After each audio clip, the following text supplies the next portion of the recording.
A revolution is underway. The country stands at the crossroads. And the question tonight, how will the historic events of 2016 affect the next 12 months of our American story? Good evening and welcome to this Kelly File special. I'm Sandra Smith in for Megyn Kelly.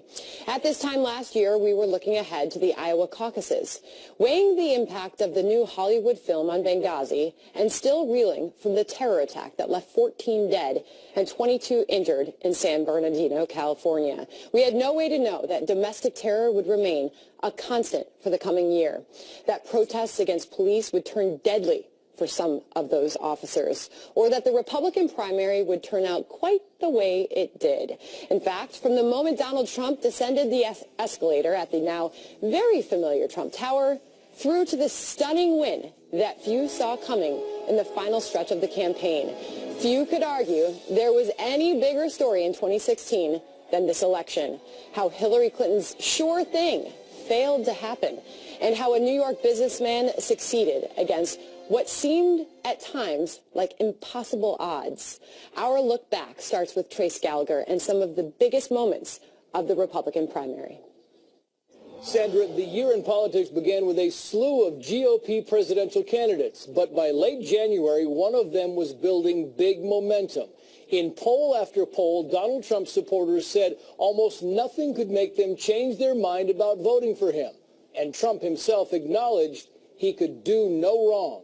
I could stand in the middle of Fifth Avenue and shoot somebody, and I wouldn't lose any voters, okay? Trump's comments came amid the fierce national debate over gun control, but the GOP frontrunner made it clear he was not about to back away from his support of the Second Amendment or his criticism of what he called President Obama's attack on the Second Amendment. Trump went on to call for fewer gun restrictions and a stronger stance on terrorism.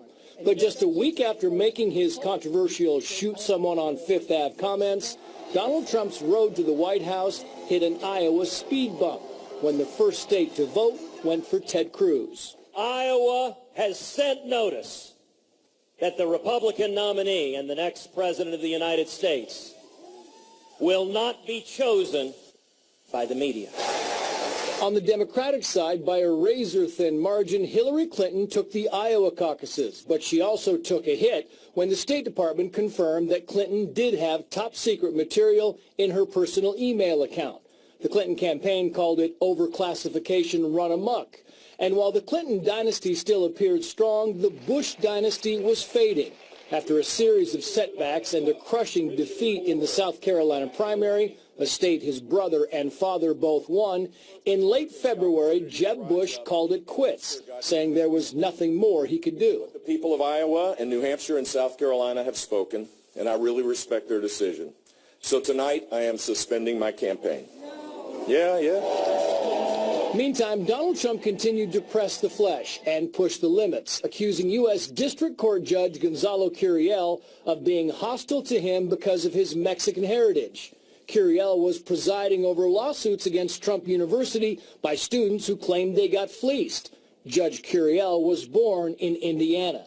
Trump's comments notwithstanding, by Super Tuesday, it appeared that he and Hillary Clinton were well on their way to the general election, both carving out dominant positions in their party's nominating races. But other candidates were not about to throw in the towel, with Trump being reminded by Marco Rubio that votes and size matter.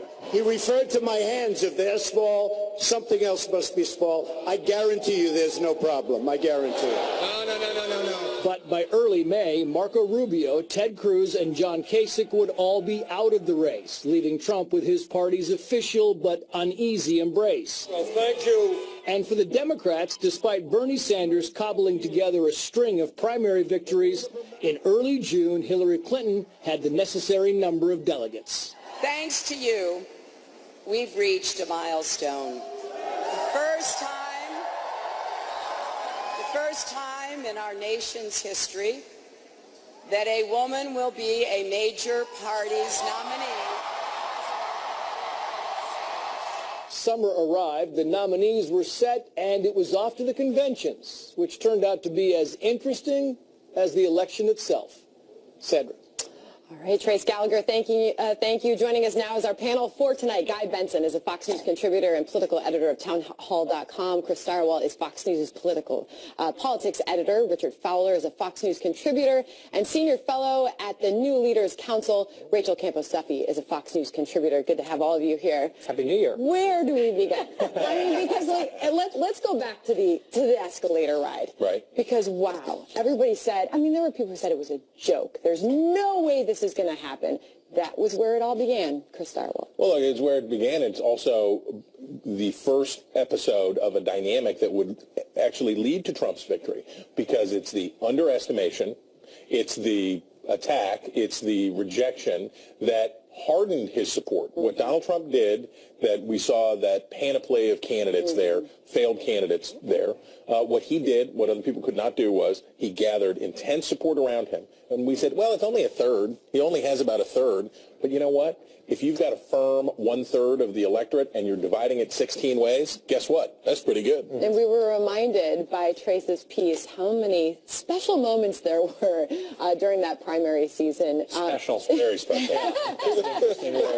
Well, the audience didn't have the luxury of hearing your giggles throughout, but I mean, the moments when Marco Rubio stood on the stage and criticized the size of Donald Trump's hands. I mean, it went there. Yeah, needling him. I think that when we went back and looked at that timeline, I remember Iowa feeling like this seminal event in this process, because Trump had been leading basically everywhere, including in the polls in Iowa. Right. And then he came out, lost those caucuses, and you said, okay, maybe the laws of political gravity do apply to this guy. But then he comes out and has a resounding victory in New Hampshire, goes down and has that wild debate in South Carolina where he got booed and he's slamming the bushes, and he wins handily in South Carolina. At that point, I think he was in the driver's seat and there was no turning back. So that was the big moment for you. Richard, when did you say, I don't know, this guy might have a chance? Well, I think or did you ever say that? Oh, no, I thought he had a chance of being the nominee. And I think the chance sort of, the moment that I had the realization was when all these other Republican candidates started just falling on themselves. And I think the moment for me was when Ted Cruz is like, I'm going to make a special announcement. I'm going to pick a vice presidential candidate. Yeah. And he picked Carly Fiorina. And you're like, what? Did that just happen? Are you supposed to do that? Does that apply to the normal rules of politics? And what I think Donald Trump shows us is that for the primary season, you could just sort of play it by ear and still be president of the United States. In general, too, apparently. And there was always that conversation about dollars that were being spent, obviously. Right. Eventually, we saw so much more spent when it was Hillary Clinton versus Donald Trump, but even the other Republicans he was up against. Here, Donald Trump had the free media. I mean, he was on the TV all the time, Rachel. It was free media, but if you really look at it, I mean, what I find really heartening about the whole primary process was that, at least on the Republican side, money didn't determine who would win. I mean, he spent the least amount of money. And again, the escalator moment for me, I thought that was brilliant. It's what defined him as different. I'm not playing by the playbook of all these politicians. I thought he could win very early on. I was in rural Wisconsin. I could feel it. They liked it. They wanted somebody that didn't seem like a politician. And boy, this guy really fit the bill. You know, and Sandra, when you go back to that escalator moment, Got so excited. This is going to be good. Yeah, I remember watching it. I was watching it live as it happened, and he came down. There were reports that he had actually hired actors as supporters. He was kind of going on this sort of free association, circuitous, stream of consciousness speech. He had this like spittle on the side of his mouth. At one point, they brought the music up. They thought he was done. He's like, no, cut the music. He went on for 20 more minutes, and I was like, okay, this is ridiculous. This is not a real campaign. But about a month later, once he had made a few comments, like the McCain comment, I prefer people who aren't captured, that kind of thing, once he was not really taking a dent in his primary polling nationally, I was like, all right, underestimating this guy at this point is a real mistake. And I think it took the other campaigns way too long to figure that out. Well, and they also, remember, the Republicans believe, when you said earlier that the laws of political gravity would apply, when we look at how Donald Trump ended up, he ended up as a pretty conventional Republican nominee. Not in style, certainly, but in his vote share, he ended up with about 40% of the vote, which is about the same that Mitt Romney and John McCain did. He ended up winning in about the same amount of time, the same number of weeks of contest that they did. we looked for reasons why it wasn't so. We looked for reasons why aren't these polls predictive? Well, they're not predictive because these 16 other guys are going to coalesce at some point. You fessed up that you did this. Yeah, you actually I did exactly that. I looked for ways to explain, well, why isn't this poll true? Because Donald Trump was such an unorthodox candidate and he was violating all of the norms of politics. So why isn't this true? But in fact, the polls were right. The polls were predictive, and that's exactly what happened. So you learned something, didn't you? He wasn't speaking to, he wasn't speaking to the political class. I think that's what really was so interesting. He went right over the heads and to the people. And there was somebody who wrote, I wish I could give him credit for it, but he said the media and the consultants took him literally but not seriously. Selena Zito. Yes, and the people on the ground, the people in Wisconsin and in Michigan took him seriously but not literally. And I think that really kind of sums it up for me. I think there's something has to be said about Donald Trump's, sort of rise, and I think the media played a part in this, right? He had this little game going on between him and the media, this ping pong. We hate you, you hate us, but we're still going to talk to each other. And I think that was part of you have to call it magic behind his campaign because the media covered him incessantly more than any of the other candidates. And you go back to the words of Ted Cruz there that Trace had in his piece. Iowa has sent notice that the Republican nominee and the next president of the United States will not be chosen by the media. Wrong, as Donald Trump said. Because look, and that's the thing, there was a lot of complaining, and I think it's a fair criticism to at least some introspection is in order for the media, but covering wall-to-wall rallies constantly for Donald Trump. But if you're entertaining, he had these entertaining rallies. I know. So it was like this symbiotic relationship that he took advantage of. And at these rallies that the media were covering for free for him on prime time frequently, with no commercial breaks sometimes. He would have the crowd turn around and boo the media. That was sort of doing him a favor. It was a fascinating dynamic. If you had the best rally, then you get the most media attention. I think it's fair. All right, don't give away who won, because we're going to get to that next. Don't give it away. While millions of Trump supporters felt a sense of real victory when he did win the nomination, they couldn't know what was about to happen next, or how the fallout would continue to echo until today. That part of our story when we come back. First of all, they were all lies. They were made-up stories. They were fabricated, whether they like Hillary or whether they just want to become a little bit famous or something. Every one of those charges were false, and they were lies. Friends, delegates, and fellow Americans, I humbly and gratefully accept your nomination for the presidency of the United States. Well, the critics found a lot not to like about the Republican National Convention in Cleveland, but that moment right there was an undeniably powerful event in the course of an improbable candidacy. The joy, however, would be short-lived. In less than 2 weeks, Donald Trump would find himself at the heart of a new firestorm. After a Gold Star family attacked Trump's policies on stage at the Democratic National Convention, and Trump unleashed a fierce response on Twitter. Then came the real drama. Someone leaked a videotape from an Access Hollywood shoot. It featured an unguarded Donald Trump talking with Billy Bush and making very lewd comments about women. When Trump tried to defend the remarks, a series of women then came forward accusing him of sexual harassment in incidents that stretched back decades. His poll numbers dropped sharply, and a number of Republicans started to move away. Then, a new political story started to emerge. WikiLeaks began dumping an increasing number of embarrassing emails hacked from the DNC. The emails featured prominent Democrats talking about Mrs. Clinton, her political judgment, and the multi-million-dollar workings of her foundation. Now she was on the defense. And then the bombshell. Friday, October 28th, the FBI Director James Comey announces the Bureau is reopening the investigation into Mrs. Clinton's emails.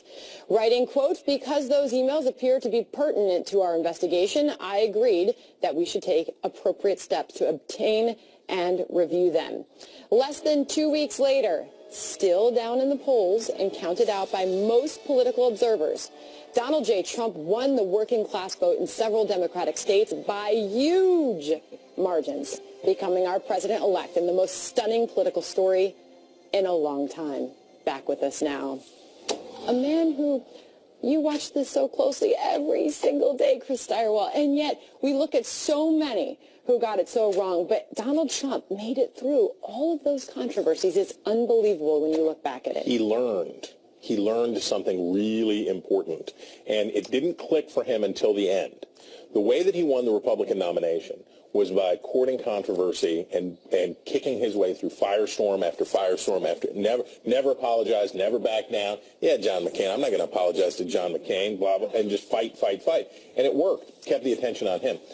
But it was different in the general election. The fight that he engaged in with the Khan family, the fight that he had with Elisa Machado, who was a former Miss Universe that he had called portly, and all of this stuff didn't work. It hurt him. But then he figured it out. Make yourself like a hole in the water, man. Lay down. You be quiet. Give teleprompter speeches. Act in a more restrained way. Hold your rallies. Do teleprompter speeches. He did no press conferences. He had no controversies for the final 3 weeks of the election, and he just watched Hillary Clinton twist in the wind around the FBI stuff and let her have the attention, and with it came the negative. At which time you have to remind everybody he's not a politician. He's a New York businessman. How did he nail that? There's two words: Kellyanne Conway. I was just going to say that. Kellyanne Conway. No matter what side of the aisle you're on, Kellyanne Conway is one of the best operatives, I would argue. She tops the list. I think she's close to Karl Rove when it comes to topping lists on how to win an election. But there's something to be said that I think the Clinton campaign sort of dropped the ball here. We said from the beginning of this, I do believe they mishandled the emails. But beyond mishandling the emails, which I think in the grand scheme of things just sort of allowed America to say, okay, we sort of thought she might not be trustworthy. Maybe she's not trustworthy. We're not going to vote for her. She had a problem communicating with the American people. I think they depended on just talking, like we're going to go after our Democratic bases. She never visited the state of Wisconsin once. Their campaign was overconfident. And they didn't have a real conversation with the American people, whether you like Barack Obama or not. In both 2008 and 2012, he really honed in on having a conversation with the American people, and that's why he won. But he always struggled with women throughout. Well, apparently everybody thought he was struggling with women throughout. And you look back at that Access Hollywood moment, and I know even those who had warmed up to him said, oh, and we saw that from some key Republicans who had decided to support him. They stepped back. That seemed like the breaking moment for Donald Trump. But it didn't. I think Chris hit on the moment. I mean, he kind of apologized, but ultimately he's still a fighter. And that's what people liked about him. Even women who were sort of, disgusted by the video thought, remember, this is all in the context of terrorism that's still going on, the Orlando incident. And so I think that looking like you're a fighter, looking like, okay, I'm not the greatest, I'm not as good with women, and I said these things, and I'm kind of sorry about him. But he looked like he was going to fight for you and protect your family. And again, he came to Wisconsin. I was in that state 6 times. That was the #NeverTrump state. He came 6 times. Made many mistakes there, going after Walker, nonetheless, he came, and she didn't. And I think that he fought through this, never apologized. I think all those things made a big difference. And all the while, he always had his family standing by him, who many, even if they didn't like him, they liked them. Right, and his wife, his daughter, helped him get through some of those issues with women. And one thing that the media talked about incessantly throughout this process was the gender gap problem that he had, and he did have one with women. And they ignored the fact that Hillary Clinton had a big gender gap problem herself with men. I mean, that's half the electorate too, you guys. So, and the other thing that I thought was interesting, because I was reminded of this, Richard, when you were talking, it seemed like, and to your point at the very beginning of the segment, it seemed like whichever candidate was in the spotlight more would fall in the polls. So the fact that it was Hillary Clinton at the very end, the corruption at the foundation, the emails, that whole scandal, she was the last sort of thought that people had. It was the last impression of the campaign was all about her. And she's not a popular figure, and she lost. I mean, you mentioned John McCain. That was a huge moment. He's not a war hero. I don't like guys who get caught. And then there was the Khan family. Yeah. I mean, which stood out to you as perhaps the judge? The judge was very bad, and the judge was the point. The thing about Trump, and I think that Rachel is quite right, that his supporters, core supporters, like his refusal to apologize, to never back down, that part's good. But until he learned to take instruction, and the process, his failure with the judge, that was a debacle. And that was actually when the Republican Party had to make a triage decision. That was the moment where the Republican Party said, can we fix him, or do we have to abandon him? And the fact that Trump, and that was the moment when he took on, as you'll recall, more Washington insiders into his organization, more political professionals came on board. That's when you started to see a shift away from his original team into a more seasoned group of operatives that took charge. That's when he normalized his campaign. And that's actually, ironically, that debacle with the Mexican judge may have saved his chances. Well, that's another name that we should bring up. During the firestorm, and there were several of them actually, one guy who said, you know what, this is my job to support the nominee, and did so vociferously and relentlessly, was Reince Priebus. The RNC chairman stuck with him the whole time, and now Reince Priebus is going to be the chief of staff. Handsomely rewarded. Yeah, exactly. And meanwhile, the left looked on, the media looked on, and just didn't quite get it. No, I think... like I said, I think the Clinton campaign, they were overconfident. All the pollsters were wrong. I remember having conversations with pollsters days before the election. Like, I think there's some white noise amongst Trump supporters. Like, no, it's not there. Not wrong. All the polls leading up to election. No. Oh, no. The state polls. The polling in Wisconsin was hot garbage. It was a debacle. National polls, and I say this as a person, I have some interest in this, that the national polls were quite right. But there was, I mean, Chris, to be fair, there really was an underreported Trump vote. I knew people would... Yes, there was. In Wisconsin. Okay, fine. But I would say in Wisconsin, I knew people who were going to Trump fundraisers who wouldn't put a Trump sign in front of their house. I mean, there was a significant amount of people, I think, nationwide, who were afraid to say that they were for Trump, because with it came the stigma of racism and all these other things. And I think the group, the leading group among them were white women, right? We all expected Hillary Clinton to get her own demographic of people, which she managed to lose. And this is the conversation at dinner tables across the country. All right, well, as the election unfolded, America was reminded several times of the stakes as we dealt with the series of domestic terror attacks from Orlando, Florida to the Big Apple. Up next, the challenge of stopping the next one before it happens. This was an act of violence born out of hate that inflicted terror on an entire community.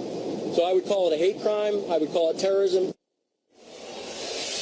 America's News Headquarters, I'm Kelly Wright in Washington. Good evening. Here's what's happening. President-elect Donald Trump's latest tweet reads, quote, "It won't happen."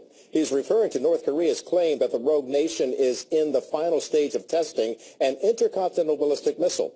But it's unclear if Mr. Trump's Twitter means he would stop Kim Jong-un from launching that weapon, or if he simply doubts Pyongyang's nuclear capabilities. Mr. Trump's aides have yet to explain. This might be the last time you see this, the Obama family departing Air Force One. They're back at the White House after a Christmas vacation in Hawaii. Aides tell us the president will largely spend his last 3 weeks in office trying to protect his health care law, which Republicans vowed to abolish. Mr. Obama is planning to deliver a major farewell speech next week in Chicago. And that's a look at news from Washington. I'm Kelly Wright. Back now to a special Kelly File Roundtable, the year in review.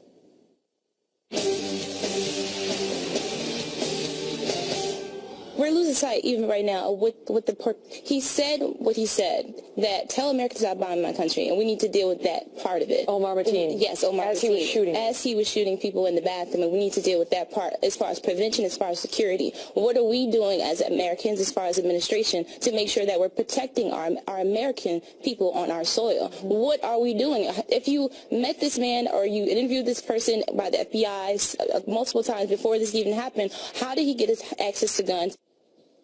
That was Patience Carter, one of the survivors of the hours-long terror attack at an Orlando nightclub, joining a special group on the Kelly File earlier this year.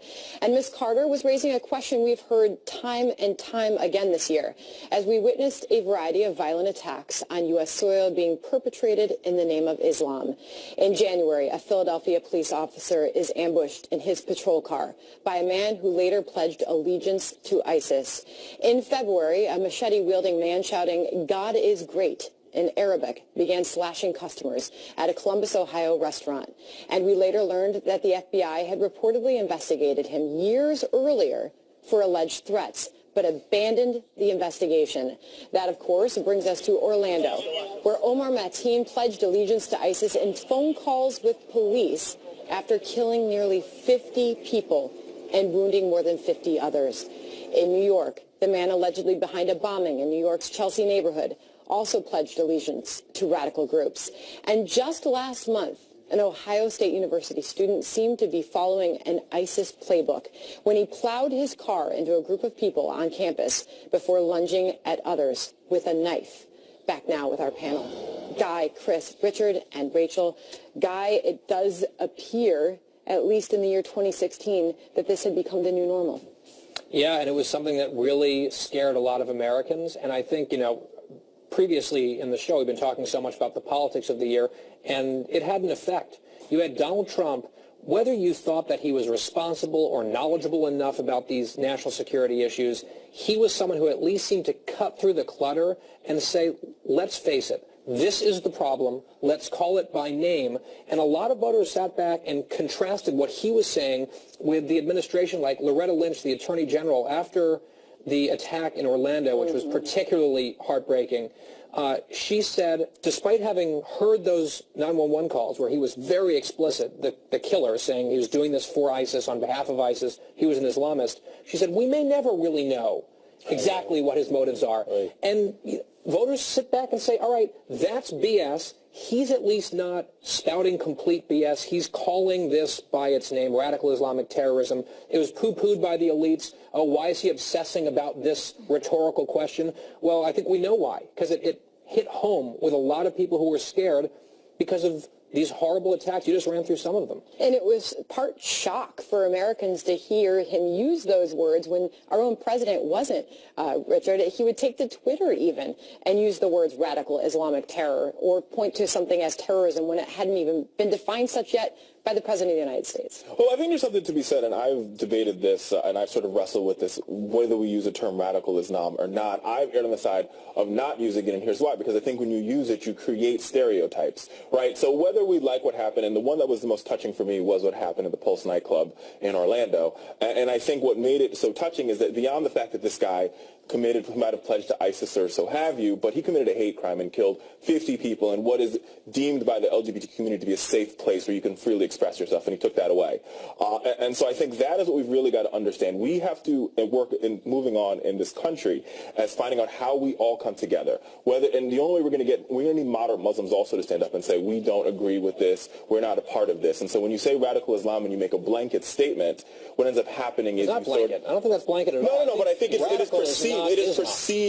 It is perceived as blanket when you just, no matter without getting any of the facts. Like, for example, in the New York City bombing, Cuomo took a couple of days before he called it radical Islam until we got the facts. We would say, and I don't care how y'all do it, but we would say that the motives of killers matter in understanding how to stop them. I agree. And Dylan Roof, for example, in South Carolina, was a white nationalist. And a terrorist. Right. Yes, quite so. And his motives, to properly understand how to prevent that from happening and understand that we have a sickness in our culture, and it spreads on social media, and the interconnectedness of everything is great for sharing chocolate chip cookie recipes and videos of cute dogs, but it also is really effective at spreading disgusting, hateful, damaging ideologies, and one of those happens to be, and this is the word I use, Islamism. It's not about Islam. It's about Islamism and a belief that you can bring by force the political philosophy.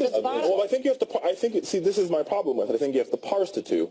What we saw take place, Omar Mateen, what we saw take place in the New York City bombing, that is people who have radicalized. And I would argue they're not Islamic because the religion is itself. They say they're Islamic. That's my point. And so when you use words like radical Islam and you loop a whole group of people, people who believe in it, believe in Allah as being radical, which is what ends up happening. But then, Rachel, I want to get you in here because the political point then became, are we safer now than we were 8 years ago? Exactly. And, when Donald Trump would have his rallies, he wouldn't just say, I want to make America great again. He'd end with, we're going to make America safe again, which was very appealing to many moms, including Midwest moms in that Rust Belt that was so important, who had just seen a stabbing, by the way, in St. Cloud, Minnesota Mall, someplace you never thought you would see an ISIS-inspired stabbing. We have to go back to the root of this. There was a point when ISIS was when the president called ISIS the JV team, and he was going to hear that.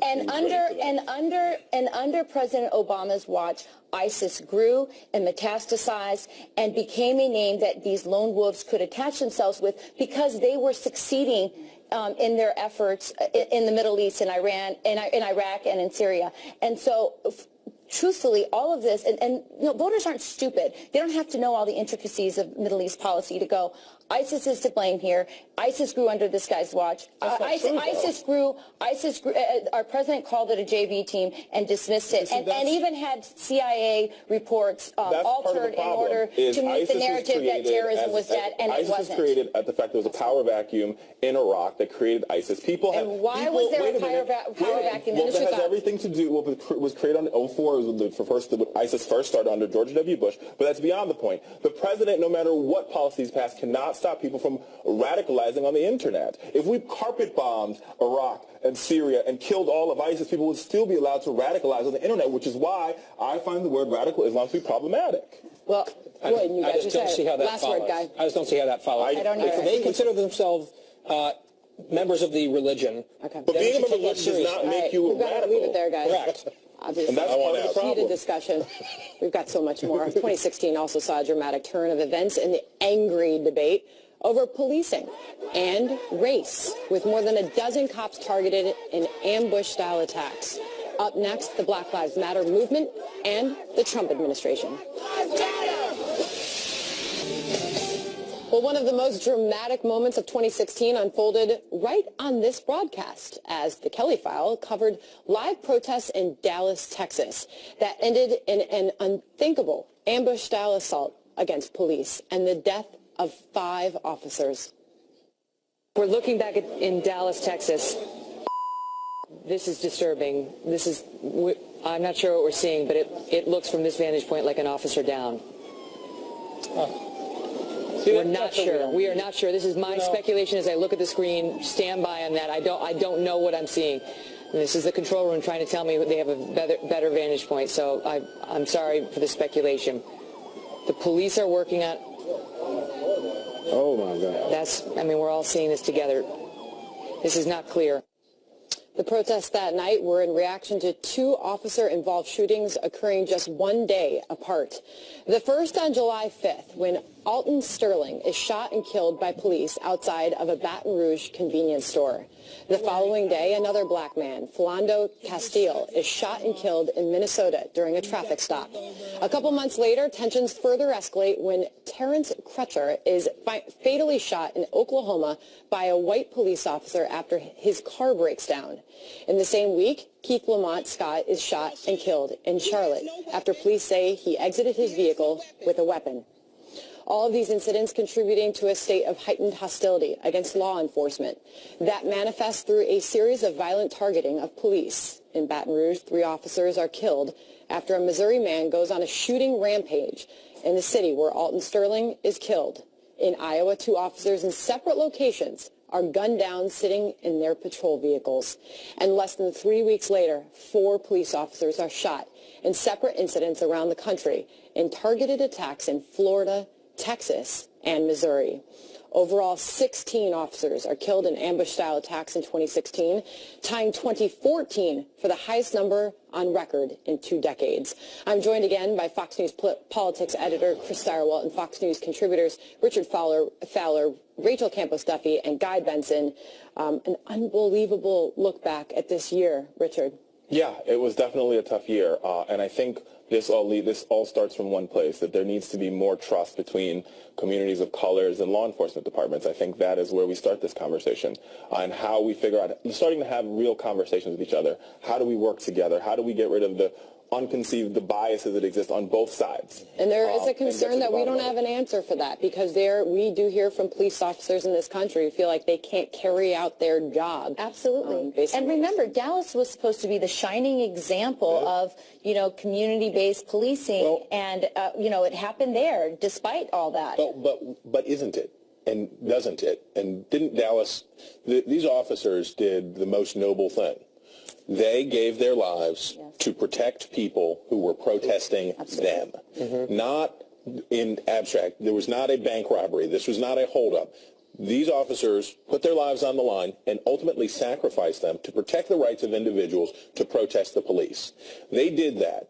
The police chief of Dallas gave a eulogy, gave a speech at that memorial service, And it was attended, by the way, in a moment of fantastic patriotic grace by the previous Republican president, a white man, and the current Democratic president, a black man. That was a moment, I think, that brought America back from the brink. I think Dallas, the tragedy of Dallas, as heartrending as it was, but that police chief's impassioned plea, sincere and impassioned plea, to do what? Get in the game. If you don't like the way this works, get in the game. Go become a police officer. Join us. Help us do this. And I thought it was just I was so proud of my country that day. But then it makes you wonder where we are as we start a new year, Guy. Yeah, and sometimes we seem to be talking past each other on some of these issues. And people say Black Lives Matter, and it's like, well, what about all these other people's lives? And then other people come in and say, well, Blue Lives Matter, and say, well, that's, you weren't born a police officer. I think that we can try to embrace these terms and these sentiments on their own terms and respect it. So, look, I think sometimes some people on the right tend to, in a reflexive way, assume always that the police are correct. And obviously, in some of the cases, every case should be taken on its own merits and what actually happened. In some cases, the police were wrong and there should be consequences, and a lot of conservatives and liberals can come together on, criminal justice reform. But I saw this video, MTV put it out a few weeks ago, and it was pretty widely ridiculed online. It was sort of scolding white men about how to think and talk about everything. And one of the messages was, Blue Lives Matter isn't a thing. And it's, excuse me, after 2016 and what we just saw play out in this country, across the country, to try to scoldingly tell people that Blue Lives Matter isn't a thing. That was the frustration, and that was the frustration with Black Lives Matter movement. I think that there are people who have legitimate feelings about certain incidents, whether they were fair or not. But I feel like Black Lives Matter had this blanket, like there's this undercurrent of racism that runs throughout law enforcement, and that was offensive. And I think what people saw, wait, just let me finish. What people saw with Barack Obama and Hillary Clinton that frustrated them was that they gave credibility to that movement by, one, inviting them to the White House for panels and Hillary Clinton meeting with them, as opposed to, because I feel like they were a very radical group See, that's part of the problem. I don't think they're radical. If you look at the pictures that we're showing here, come on. These are not only black people, they're Latinos, they're white folks. I've been at Black Lives Matter protests with white women with strollers because they understand that it's not the Black Lives. Wait a minute, well, that is the one soundbite that conservatives play. But truth be told, the Black Lives Matter movement is a question. It's not, and if you ask them, they will tell you it's a question. Do Black lives really matter? If you can, we saw all those tapes. If you could kill Alton Sterling just blindly and not get charged until there's actually protests in the street, then you have a problem. There was no due process. 2016 was a question. You say question, the Black Lives Matter. 2016 itself was a question, which was, to whom does America belong? To whom does America, whose country is this anyway? And it's not me, and it's not you. It's all of us. It's all of us. It should be. Well, and on that note, thank you, Chris Darwell. All right, coming up, beyond domestic terror or attacks on police, there was one other. Beyond domestic terror or attacks on police, there was one other story that managed to break through all the election coverage in a big way. And it came at the Olympics Games in Rio this summer. The Olympic Games. Across the competition, Americans were a shining example of athletic excellence, earning 121 medals, 46 of which were gold. But at the end, that became overshadowed by a bizarre incident at a Rio gas station that involved 4 U.S. swimmers, including Ryan Lochte, who first explained the events like this. They pulled us over, they pulled out their guns, they told the other swimmers to get down on the ground. They got down on the ground. I refused. I was like, we didn't do anything wrong, so I'm not getting down on the ground. And then the guy pulled out his gun, he cocked it, put it to my forehead, and he said, get down. And I was like, I put my hands up, I was like, whatever. He took our money, he took my wallet. Well, police in Brazil didn't find evidence to support Lochte's story, and neither did surveillance video. Lochte eventually apologized and admitted to over-exaggerating events. He was suspended from swimming for 10 months, lost several key sponsors, and was charged by Brazil police for filing a false report. You know, it was still hours after the incident happened. I was still intoxicated. I was still under that influence, and I'm not making me being intoxicated like an excuse. I'm not doing that at all. I mean, it was my fault, and I shouldn't have said that. I shouldn't even just kept it like I'm not saying anything. But I over-exaggerated that part, and the gun was drawn, but not at my forehead. It wasn't cocked at my forehead. It was towards my general direction. And our panel is back with us now to discuss that. At times, it was difficult to watch that story unfold, for sure. That old party liquor, it'll get on you, man. It'll get after you when you get after it. I think that as a meditation on celebrity and all of that jazz, it was a perfect moment for 2016. It was a perfect instructional moment for 2016. Ryan Lochte got more famous and famouser and famouser. Dancing with the Stars. Dancing with the Stars out of all of this. So his agent probably said, on the whole, your arrest in Brazil was bad, but not too terrible. And I got my check, and it was great. Look, I hated this story so much. And I never want to let this one clown and what happened overshadow what Team USA accomplished. Yes, thank in Brazil. It was you. incredible. The women's gymnastics team in particular was incredible. Amazing. I always get a little bit goosebumpy when I see the flag going up and the anthem playing. It's a little misty. But I have to say, if we're talking about sports very quickly, 2016, you have to mention for my friends in Chicago. Chicago's 108 years of misery come to an end for those fans. You got to be happy for There will them. never, ever be a greater sports story than the Chicago Cubs. Cleveland Cavs. Well, yeah, they're fine. Cleveland Cavs. But beyond that, I think what's sad about the Lochte story is that it really overshadowed the athleticism at the Olympics, beyond just the Americans. I mean, Usain Bolt set another worldwide record. If you let it overshadow, you tuned out the Lochte. Some interesting lessons. One, it all came out because he lied to his mom. So a lesson to everyone, do not lie to your mom. Remember, that was the beginning of that. Says the mother of 8 children. Mother of 8, do not lie to your mom. But also, again, I just think it really speaks to how America really is the land of second chances. I mean, it was almost... Wait a minute. If you go on Dancing with the Stars and do the cha-cha, you get to start all over. You can lie about authorities, you can lie about getting robbed, you can do the cha-cha, and it all gets erased. Guys, it's a new year. Come on, and be positive. I mean, it didn't overshadow if you didn't let it. There were so many fantastic stories that came out of that Olympics. Well, if you say so. Oh, this is terrible. There were. But the Ryan Lochte thing, I mean, when you went through the bizarre details of that story. It was crazy. He sounded like me. It was crazy. He sounded like me at 17 lying to my parents about missing. You should always not only have a designated driver, America, make sure you have a designated friend who makes sure everybody gets back to wherever you are and safely. Is that you, Richard? Do you do that for your friends? No. Have somebody else. Have somebody else. Yeah, I said friends. Have somebody else. Don't have me. You don't have to have me do it. Just have somebody else do it. It all ends in the cha-cha at Dancing with the Stars. Always. But seriously, you look back at 2016 and what a year that was to live and experience that moment in history for America, whether it was the 2016 Olympics or that unbelievably crazy election that we all witnessed. Sometimes the Cubs win. Sometimes there is not a Billy Goat curse, right? That's right. All right. Thanks to all of you for joining us tonight. We have so much more. We'll be right back.